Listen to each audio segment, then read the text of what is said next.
Please मेरे पापा को बता दीजिए कि आपने मुझसे शादी की है, जिया ने आंसुओं से तर चेहरा लिए अमृत को देखते हुए कहा था। सब लोगों की नज़रें उस पर जमी हुई थी। झूठ क्यों बोल रही हो जिया? हमारी शादी कब हुई? अमृत ने अपने शब्दों में हैरानी के असर लिए पूछा। जिया ने बड़ी हैरानी से अमृत को देखा था। वह नहीं जानती थी कि सामने खड़े इंसान के क्या इरादे हैं, लेकिन उसके साथ क्या होने वाला था वह उसे अच्छे से पता चल गया था। तुम खुद अपनी मर्जी से मेरे पास आई थी और मेरे साथ रातें बिता रही थी। अब पता नहीं तुम झूठ क्यों बोल रही हो। तुमने ही तो कहा था कि तुम्हारे पापा कभी भी हमारे रिश्ते के लिए नहीं मानेंगे, इसलिए तुम अपने घर से भागकर मेरे पास आई हो। लेकिन अब तुम न जाने क्यों झूठ का सहारा ले रही हो। अमृत ने सीने पर हाथ बांधते हुए चेहरे पर दिल जला देने वाली मुस्कुराहट लेते कहा, और आप तो बहुत बड़ी बातें करते थे ना कि आपकी बेटी मेरी बहन जैसी नहीं है। वह अब की बार अपने अंकल की तरफ मुड़ा था। आप गलत थे। आपकी बेटी मेरी बहन से ज़्यादा गई गुजरी है। उसने तो शादी की थी, लेकिन संभाल लीजिए अपनी बेटी को, क्योंकि अब इस लड़की को मैं कभी नहीं अपनाऊंगा। मैं क्या, कोई भी शरीफ आदमी इसे नहीं अपनाएगा। अमृत ने ठंडे शब्दों में दयाराम को देखते हुए कहा था। वहां से जाने के लिए मुड़ा, लेकिन जाने से पहले सुरेश को देखा था, जिसका चेहरा बिल्कुल लाल पड़ गया था। अमृत चेहरे पर दिल जलाने वाली मुस्कुराहट लिए वहां से बाहर निकलता चला गया। भरी महफिल में कुछ पल को बिल्कुल चुप्पी छा गई थी। इसे दयाराम के थप्पड़ों ने तोड़ा हो। जिया के चेहरे पर पड़ा था और वह लड़खड़ाकर दूर जाकर गिरी थी, पर यह थप्पड़ उसे बहुत कम लगा था। जो थप्पड़ उसे अमृत ने मारा था, उसके हिसाब से इस थप्पड़ की चोट बहुत कम थी। इसलिए उसके पिता ने दांत कपकपाते हुए उसे देखा था। तुम्हारी जैसी लड़की को पैदा होते ही मार देना चाहिए, जो अपने माँ बाप की इज्जत का भी ख्याल नहीं रख पाई। उसके पापा ने आगे बढ़ते जिया को बाजू से दबोचते गुस्से से खड़ा करते दहाड़े थे। मासूम लड़की मोहब्बत में धोखा खाकर अपना सब कुछ गंवा बैठी थी। अब क्या बोलती, किससे कहती? अब तो सजा का वक्त शुरू होने जा रहा था। ले जाओ इसे कमरे में कैद कर दो, और जब तक मैं न कहूँ एक पानी का घूंट भी इसे नहीं मिलना चाहिए। पापा ने जिया को पीछे से धक्का देते कहा, जो जमीन पर औंधे मुंह जाकर गिरी थी। अब की बार उसका सर बुरी तरह से टेबल के कोने से टकराया था और खून उसके माथे से निकलता उसके चेहरे पर लकीर की सूरत में बहने लगा था। जिया मेरी बच्ची, सीमा देवी तड़प उठी। आगे बढ़ने लगी कि दयाराम ने उनकी कलाई थामकर उन्हें रोक लिया था। उसकी बुआ उसे घसीटते हुए कमरे की तरफ ले गई। उसे कमरे में धक्का देते बंद कर दिया गया। आज बरसों के बाद उसके दिल को सुकून मिला था। एक ठंडक का एहसास उसे जागा था और वह पलट गई, जबकि जिया वहीं दरवाजे के साथ जुड़कर घुटनों को सीने से लगाए बैठी अब कांपे जा रही थी। काश तू मेरे हक में खड़ा होता, पर ऐसा हुआ नहीं। वह अपनी आंखें मीचे गहरी सांस भरते चीखी थी। वह बहुत ऊंची आवाज में चीखी थी। उसका गाल कट गया था। आज उसका इश्क उसे भरी महफिल में दो कौड़ी का करके रख दिया था। उसके दिल में दर्द की एक लहर उठ रही थी, जैसे जिस्म के साथ आत्मा भी सूली पर लटक रही थी। वह फिर चीखी थी। उसके चीखने की गूंज बाहर तक सुनाई दे रही थी। सारी औरतें मुंह पर हाथ रखकर खुद को रोके हुए थी। दयाराम के घर में आज ये दूसरा किस्सा हुआ था। एक किस्सा 20 साल पहले उकड़ा था और दयाराम की बहन शीतल देवी के साथ आज के तारीख ने खुद को दोहराया था। कहानी वही थी, पर किरदार बदल गए थे। अरे नहीं, रुको रुको, अभी हाल ही में तो एक और किस्सा हुआ था सुरेश के साथ। उसने भी तो 1 साल पहले यही सब किया था। अब फर्क बस इतना था, उसने शादी करके श्वेता को दर्द दिया था। यहाँ उसकी बहन को बिन शादी की ये दर्द मिला था। अब सजा तो बनती थी ना। और बहुत तेज ड्राइव करता घर पहुंचा। उसके दिल और दिमाग पर बुरी तरह हथौड़े बरस रहे थे, जैसे उन सब से दूर भागना चाहता हो। भैया, अचानक एक आवाज ने उसके पैर वहीं रोक लिए। उसके कदम वहीं थम गए। वह खुद क्या, उसका दिल भी थम गया। यहाँ आइए, वह उसे खुद बुला रही थी। अमृत को अपने कानों पर यकीन नहीं आया। आज पूरे 1 साल के बाद उसे बुला रही थी, उसका नाम ले रही थी। वो मुंह फेरता उसके पास चला आया। श्वेता की आंखों में आंसू थे, चेहरे पर दुख की परछाइयां साफ दिखाई दे रही थी। कौन सा इनाम दूं आपको, समझ नहीं आ रहा। आपने तो वो कारनामा सर अंजाम दिया है कि शैतान की सोच भी वहां तक ना जा सके। वह जिस शब्दों में उसकी तारीफ कर रही थी, वह जान गया था ये तारीफ नहीं है। अमृत उसका हाथ थामने को आगे को बढ़ा। छूना नहीं हमें, उंगली उठाते गुस्से से वार्निंग कर गई। क्या मिला आपको ये सब करके? बोलिए, बताइए हमें। वो बहुत तेज रो पड़ी थी। सिर्फ इतना बता दीजिए, जिया बिना किसी रिश्ते के आपके साथ 1 महीने तक रही। उसके सवाल पर अमृत के होंठ बिल्कुल बंद हो गए थे। वह लड़की बहुत गलत किरदार की है। आपसे बिना जायज रिश्ते के आपके फार्म हाउस में आपके साथ वह दिन रातें रंगीन कर रही थी। वे होंठ बंद किए उसे देखने लगा। भैया सिर्फ सच सुनना चाहते हैं। आपने कैसे उसे भरी महफिल में गलत साबित किया? अगर वह आपके साथ 1 महीने से थी तो जरूर उसमें आपकी भी तो मर्जी शामिल थी। फिर तो वह गलत कैसे हो सकती है? उस लड़की के साथ आप भी गलत हो। ये बदनामी और दाग सिर्फ औरतों के हिस्से में ही क्यों आता है? श्वेता तड़प उठी थी।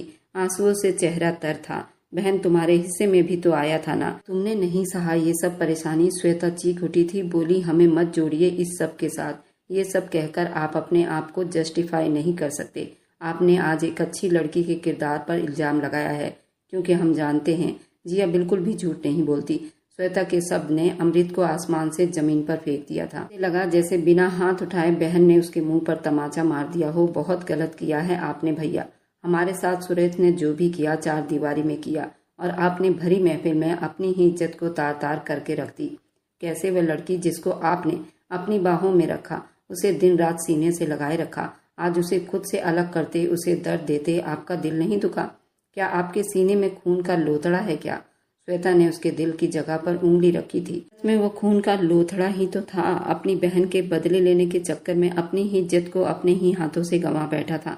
भैया आप ही बताइए, आपने कितना गलत किया? आपका दिल कैसे मान गया ये सब करने को?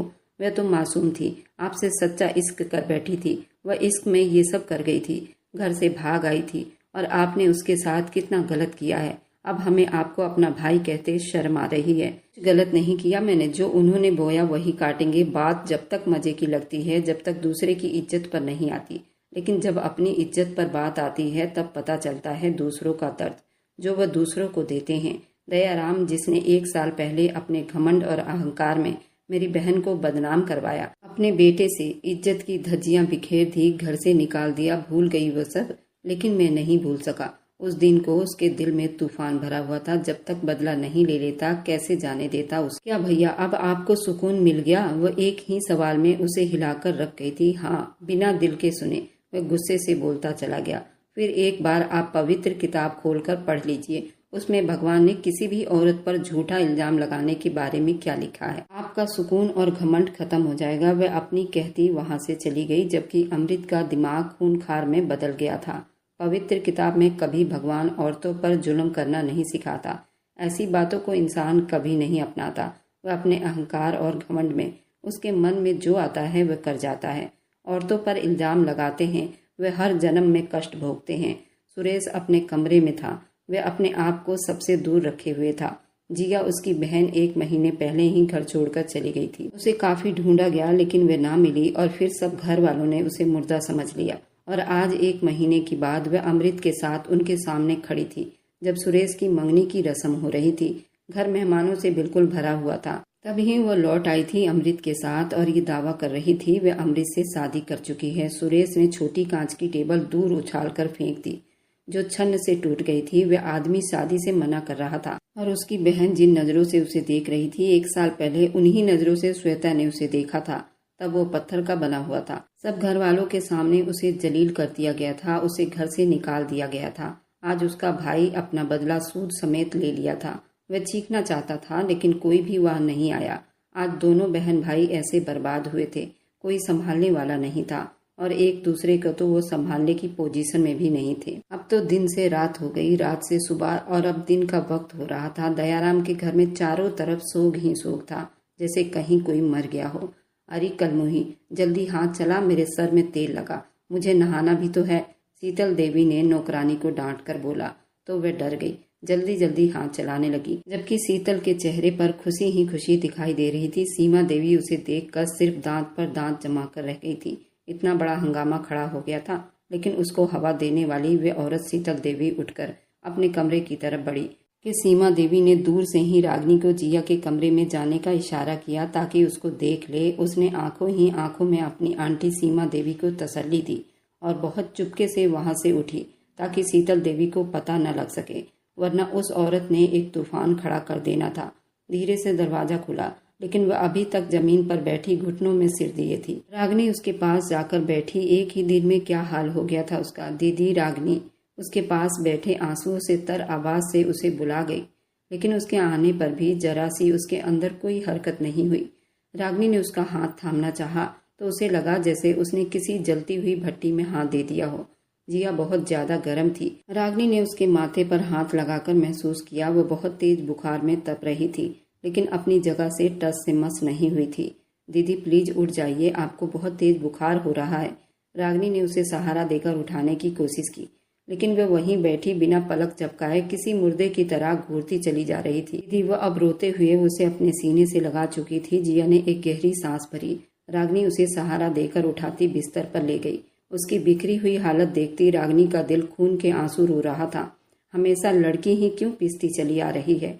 समाज में ऐसा होता आया है, करते मर्द हैं और बदला औरतों से लिया जाता है, कभी गुलाम बनाकर तो कभी धोखे देकर, कभी बिस्तर पर लिटाकर। रागिनी ने बड़े दर्द से हिचकी लेती दुहाई दे रही थी। उसके माथे के जख्म को साफ किया, उसके चोट पर बैंडेज लगाए। यहाँ से जाओ रागिनी, वरना ये जालिम लोग मेरे साथ तुम्हें भी सजा देंगे। वह बोली भी तो क्या। रागिनी के लिए, उसकी हमदर्दी के लिए मुझे नहीं परवाह। दीदी आप प्लीज संभालिए अपने आप को, मैं आपके लिए कुछ खाने को ले आती हूँ। नहीं रागिनी, मेरी वजह से खुद को मुश्किल में मत डालो। मुझे मेरे किए की सजा भुगतने दो। उसमें आपकी क्या गलती थी? मेरी गलती मेरा इश्क था, मेरा प्यार था रागिनी, जो मैंने एक बेवफा इंसान से कर डाला है। इश्क ऐसे इंसान पर निछावर कर दिया है जो मुझे सबकी नजरों में गिराकर चला गया है। वह रोते हुए हंस भी रही थी। 1 महीना पहले उसके बाहों में थी।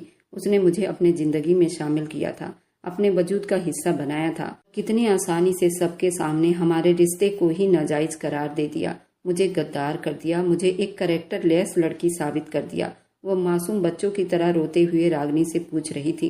नहीं दीदी, आप मेरी सबसे अच्छी दीदी हैं, आप बिल्कुल अच्छी हैं। देखना भगवान कैसे इन जालिम आदमियों को उनके किए की सजा देगा।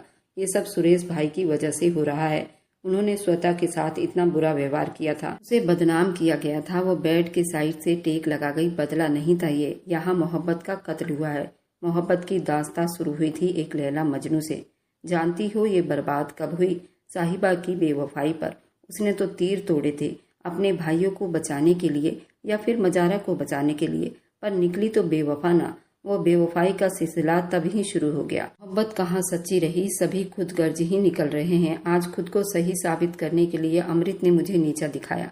उसकी आवाज अब काफी हद तक धीमी पड़ गई थी, जैसे अब वो थक गई हो। उसने कल से कुछ नहीं खाया था, यहाँ तक कि पानी का एक घूंट तक नहीं पिया था। ऐसे में उसका गला भी बैठ गया था। रागिनी जल्दी बाहर जाते हुए बहुत सावधानी से पानी का जग और गिलास ले आई थी। साथ में नौकरानी को खाने का भी बोल कर आई थी। उसकी बुआ शीतल देवी को इस बारे में कुछ भी पता नहीं चलना चाहिए। यह वो उसे जबरदस्ती पानी पिला रही थी, जिसे उसने एक घूंट भरकर छोड़ दिया। न जाने ये कैद कितनी लंबी होगी। वह सिसक उठी थी।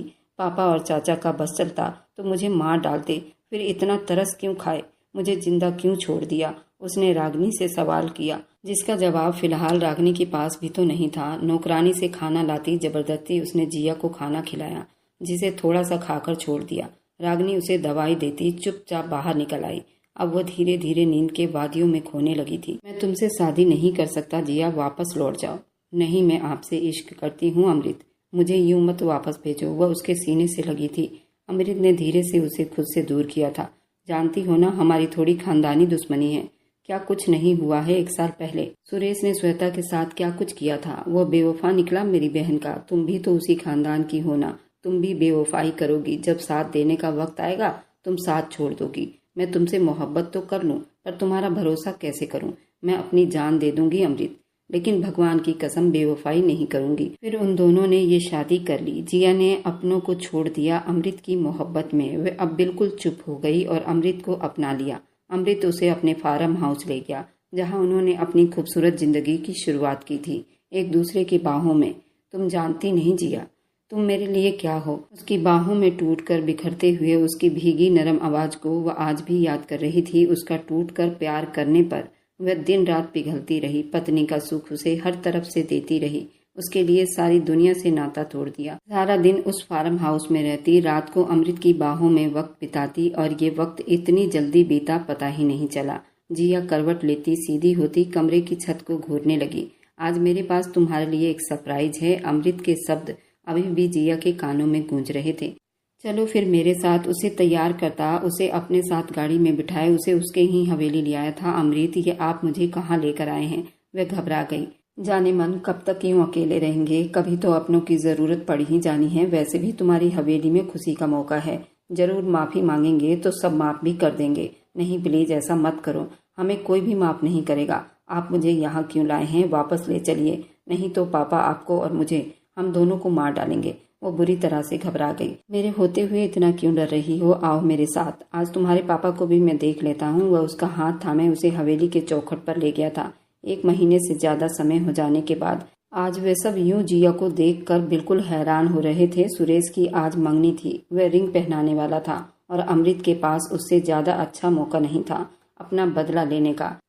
क्या हुआ रामदयाल, आपकी आंखों में यह आश्चर्य अच्छी नहीं लग रही। वैसे करीब 1.5 महीने के बाद बेटी को सामने देखकर कैसा लग रहा है। हाँ ये मैं जरूर बता दूं, इतने टाइम आपकी बेटी मेरी बाहों में झूल रही थी। अमृत वो बहुत तेज चिल्लाए थे। आवाज नीची रखिए, गला फाड़ने से हकीकत बदल नहीं जाएगी। जिया ने मुंह फेर कर अमृत को देखा जो उसके लिए कैसे शब्द इस्तेमाल कर रहा था, पर उसने साबित किया कि वह अमृत के लिए सिर्फ एक मोहरा थी और सुरेश और दयाराम को गिराने का एक मोहरा थी। सुरेश को सबक सिखाने का एक मोहरा थी। आपकी बेटी मेरी बहन से ज्यादा गई गुजरी है, उसकी तो आपके बेटे से शादी हुई थी, लेकिन आपकी बेटी बिना शादी के मेरे साथ रह रही है। अब संभाल लीजिए अपनी बेटी को, क्योंकि इस लड़की को मैं कभी नहीं अपनाऊंगा। मैं क्या, कोई भी अच्छा इंसान उसे नहीं अपनाएगा। बिना शादी के वे 1-1 महीने किसी के साथ रात बिताए तो कौन इसे अपनाएगा। अमृत की बात सोचते आंसू बहते तकिए में गिर रहे थे कि अचानक उस पर नींद सवार हुई थी। वह सो गई या बेहोश हो गई ये अंदाजा नहीं लगाया जा सका था, पर वह अब अपने होश में नहीं थी। इधर अमृत बाथरूम में घुसा हुआ था। शीशे पर बराबर मुक्के बरसाते उसे 2 घंटे से ऊपर हो गए थे। उसका पूरा जिस्म भीगा हुआ था। उभरी हुई उसकी बॉडी से पसीना गिरता अब टपक रहा था, लेकिन वह रुक ही नहीं रहा था। बार बार उसके दोनों आंखों से आंसू लड़ियों की तरह बह रही थी। वह आंखें जख्मी थी। वह गहरी सांस भरते अभी भी मुक्के बरसा रहा था। उसके हाथ बिल्कुल जख्मी हो गए थे, लेकिन वह रुक नहीं रहा था कि दरवाजा खुला और श्वेता अंदर दाखिल हुई। बस कर दो भैया, बस कर दो, ये सब करने से आपकी सजा पूरी नहीं हो जाएगी। एकदम से अमृत ने अपने हाथों को रोका था। वह पिछले 2 हफ्ते से अपने कमरे में बंद था और सारा गुस्सा उस शीशे पर उतार रहा था। उसने जो किया उसे तो अब तसल्ली हो जाना चाहिए था, पर उसे आराम कहाँ मिल रहा था। वह ये सब मानने को तैयार नहीं था। श्वेता क्यों आई हो यहाँ? वह अपना मुंह फेर गया। आपके जमीर को जगाने, वह भी उसकी बहन थी, उसी के अंदाज में बात करती उसे मजबूर कर गई। भगवान की सौगंध है तुम पर भाई, अब तो संभाल लीजिए, अभी भी देर नहीं हुई। जाइए जिया को अपना लीजिए। वह उसका हाथ थामे बोली, बिल्कुल नहीं, मैं उस परिवार में से किसी की भी शकल देखना तक पसंद नहीं करता और ना ही उस परिवार से कोई रिश्ता जोड़ना चाहता हूँ। वह आज भी वही जालिम दयाराम और सुरेश है, फिर तो आप सब खो देंगे। श्वेता ने अपने दिल पर हाथ रखते तड़प कर कहा। अमृत उसकी बात समझ न सका। उन लोगों ने उस 15 दिनों में जिया का बुरा हाल कर दिया है। वह कितनी सजा सह रही है, पर अब उन्होंने हद कर दी है। वह उसे मार देंगे। श्वेता की बात पर एक पल को अमृत के दिल पर जैसे किसी ने चाकू घोंपा हो, पर अगले पर वह बिल्कुल गुस्से में आ गया। उनकी बेटी है, जो चाहे मर्जी करें। वह नजरें चुराते बोला, तो आपका उससे कोई संबंध नहीं? श्वेता के सवाल पर अमृत का दिल चिरसा गया था। नहीं, एक शब्द में जवाब दिया था। और उसके बच्चे से? श्वेता के अगले सवाल पर अमृत के पैरों तले से जमीन खिसकी थी। उसका सांस रुका था, सीने में जैसे किसी ने बुरी तरह चाकू घोंप दिया हो। बच्चा? वह अपना शब्द दोहराता हुआ खुद को आंधियों के लपेट में महसूस कर रहा था। जी बच्चा। वह प्रेग्नेंट है और उस बच्चे को अब मारने का हुक्म दिया गया है, और अगर उसने इन जालिमों की बात ना मानी तो उसे जहर देकर बच्चा और माँ दोनों को खत्म कर दिया जाएगा। पर आप फिक्र ना करें, आपका तो घमंड उससे कोई संबंध नहीं रखेगा, ना उस बच्चे से। न जाने किसका गंदा खून है, हमें क्या? श्वेता वो बड़ी जोर से दहाड़ा था। उसकी दहाड़ इतनी ऊंची थी कि हवेली की दीवार कांप उठे थे, जबकि श्वेता के चेहरे को एक मुस्कान ने छुआ था। कृपा है इस आदमी का जमीर तो जागा, वरना न जाने क्या से क्या हो जाता। रागनी बराबर चुप थी, जिया का ख्याल रख रही थी। उस 1 हफ्ते में किसी ने उसकी खबर तक ना ली थी कि वह जिंदा है या मर गई। अभी उसके लिए कोई भी फैसला नहीं लिया गया था, जबकि उसकी बुआ शीतल देवी रामदयाल को उस्काती रही कि उन्हें अब सजा देने में देर नहीं लगानी चाहिए। तो बेटी को सजा देने में क्यों देर लगा रहे हैं?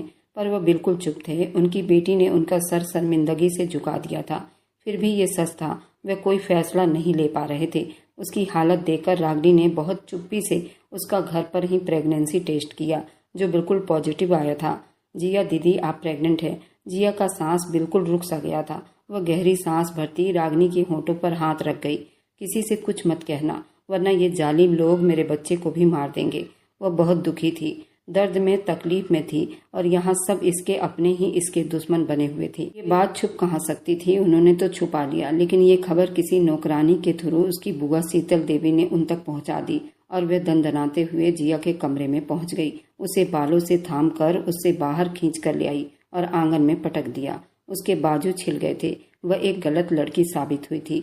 तो जैसी बच्चलन बेटी तो अच्छा होता मर ही जाती। पैदा होते ही उसके मुंह पर जोरदार थप्पड़ बरसा गई। जिया के होंठ कटकर फट गया था। क्या पागल हो गई हो तुम? छोड़ो मेरी बच्ची को। सीमा देवी ने अपनी बेटी को अपनी नंद शीतल देवी से छुड़वाना चाहा। तेरी बेटी एक गलत किरदार की लड़की है। 1 महीने से ज्यादा वो बाहर बिता कर आई है किसी अनजान आदमी के साथ, और वह भी दुश्मन निकला। बल्कि न जाने किस किस के साथ ये अपना मुंह काला करती रही होगी। पूछिए इससे, इसके इस नाजायज बच्चे का बाप आखिर कौन है जो इसके पेट में पल रहा है? शीतल देवी भड़की थी, यहाँ तक कि सांस भी फूल रहा था। हवेली के अंदर हिस्से में इस वक्त भूचाल सा आया हुआ था। शीतल देवी की बात सुनकर सीमा का भी सांस सीने में ही अटक गया था। पलटकर एक नज़र बेटी को देखा, जिसकी हालत बहुत बुरी थी। वे अपने आंसू रोक नहीं पा रही थी। जिया, क्या ये सच है? तुम माँ बनने वाली हो? वो कांपते होठों से उससे पूछ रही थी। जिया ने एक दुखती निगाह माँ पर डाली। एक बेटी को, एक बहन को जो सजा देनी है दी जाए, लेकिन अगर मेरे बच्चे को कुछ हुआ तो याद रखिए इस पूरी हवेली को आग लगा दूंगी। जिया ने गहरी सांस भरते, एक एक शब्द पर जोर देते, चीखते हुए गुस्से से कहती, अपनी माँ को गूंगा कर गई थी। इसे तो मौत की सजा सुनानी चाहिए। न जाने किसका गंदा खून अपने अंदर लिए इस हवेली में आ गई। वह फिर से जिया पर हाथ उठा चुकी थी, लेकिन इस बार जिया ने उनकी कलाई गुस्से से पकड़ ली थी। एकदम झटके से छोड़ा। मैं बिल्कुल पवित्र लड़की हूँ। मेरे अंदर पल रहा ये खून भी बिल्कुल पवित्र है। मैं अभी साबित नहीं कर पा रही, लेकिन वक्त आएगा, मेरे भगवान साबित कर देंगे।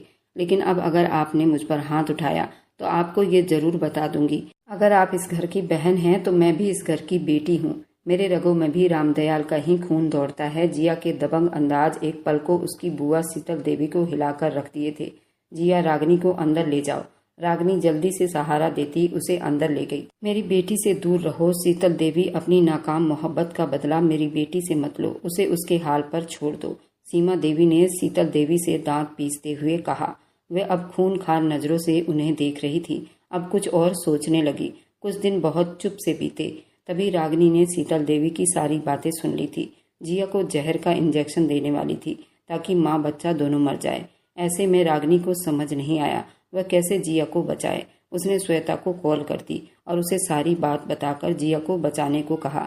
श्वेता ये सब सुनते ही उसी वक्त अमृत के पास जा पहुंची। न जाने वह अमृत का जमीर जगा पाएगी या नहीं, ये बिल्कुल नहीं जानती थी, लेकिन उसे भगवान से अच्छी उम्मीद थी। और भगवान ने तो कहा है, मैं अपने भक्तों के दिल के हिसाब से उनको इनाम देता हूँ। अगर वे अपना अच्छा और साफ दिल रखते हैं तो उन्हें वैसे ही सिला मिलेगा। अगर वे अपना बुरा दिल रखते हैं तो उन्हें परेशान होने से कोई नहीं बचा सकता। प्लीज जिया दीदी, आप यहाँ से भाग जाइए। सुरेश भी यहाँ नहीं है, वरना वही आपको बचा लेते। प्लीज आपको यहाँ से खुद को बचाना होगा। रागिनी, मैं तुम्हारा ये एहसान कभी नहीं भूलूंगी। तुम्हारी मम्मी कुछ नहीं कर सकती, वे मजबूर है, और तुम्हारा भाई भी इस वक्त नहीं है, और शीतल देवी कुछ भी करा सकती है। मुझे पता है ये सब एक ड्रामा है। सुरेश सिर्फ श्वेता भाभी के हैं, उन्हीं के होकर रहेंगे। मैंने कभी उनको इस नज़र से नहीं देखा। आप ये सब बातें छोड़ दीजिए और जाइए। वह उसे दरवाजे की तरफ धकेल रही थी, जबकि उसे अच्छे खासे पैसे और बैग जिसमें जरूरत की सारी चीजें थी वह भी सारा दे दिया था। अगर इन लोगों को पता लगा कि तुमने मुझे भगा दिया है तो वह तुम्हें नुकसान पहुंचा देंगे। जिया को अब रागिनी की फिक्र हो रही थी। प्लीज दीदी, मेरी फिक्र ना करें। अभी सिर्फ इस बच्चे की जान बचानी बहुत जरूरी है। अगर इसे कुछ हो गया तो हम खुद को कभी माफ नहीं कर पाएंगे। बस आपने हिम्मत नहीं हारनी। ठोकर लगेगी, गिरना है, फिर संभलना है, उठना है, खड़ा होना है। बस याद रखना कि इस बच्चे को बचाना है, इस दुनिया में उसे लाना है और साबित करना है ये बच्चा नाजायज नहीं है। इस बच्चे का बाप अमृत है। रागिनी उसे गले से लगाते उसे हौसला देती, उसे हवेली के पीछे के दरवाजे से निकाल चुकी थी। अब भगवान तुम्हें अपनी छत्र छाया में रखे। वह जिया को वहां से निकाल चुकी थी। वापस आते उसके बिस्तर पर तकिया जोड़कर रख दिए और उस पर कंबल उड़ा दिया। गहरी सांस भरती व आंसू पोंछती कमरे से बाहर निकल गई। इधर धीरे से दरवाजा खुला और एक चालाक नौकरानी जो शीतल देवी के बहुत करीब थी, उस वक्त जहर से भरा इंजेक्शन लिए जिया के पास आई थी। जो मुंह में कंबल डाले सो रही थी। उस नौकरानी को पसीना आने लगा, लेकिन उसे ये काम करना था, हर हाल में करना था। शीतल देवी उसकी खाल उधेड़ देती। धीरे से कंबल हटाया, उसके बाजू को ढूंढना चाहा। ये बाजू कहाँ है? ये तो तकिया है। वह उलझी। वहाँ जिया होती तो उसकी बाजू मिलती ना। कंबल हटाया तो वहाँ तकियों को देखकर झट से पीछे हटी और बुरी तरह से गुस्से में हुई थी। शीतल देवी के कमरे की तरफ भागी, उन्हें सब बताने लगी। कुछ ही देर में ये खबर पूरी हवेली में आग की तरह फैल गई थी। जिया हवेली से भाग गई है। क्या अमृत अपनी पत्नी और बच्चों को बचा पाएगा? क्या श्वेता सुरेश में कभी सुलह हो पाएगी? आखिर शीतल देवी का ऐसा कौन सा पुराना दुश्मनी था जो वह उनके खिलाफ हो गई थी?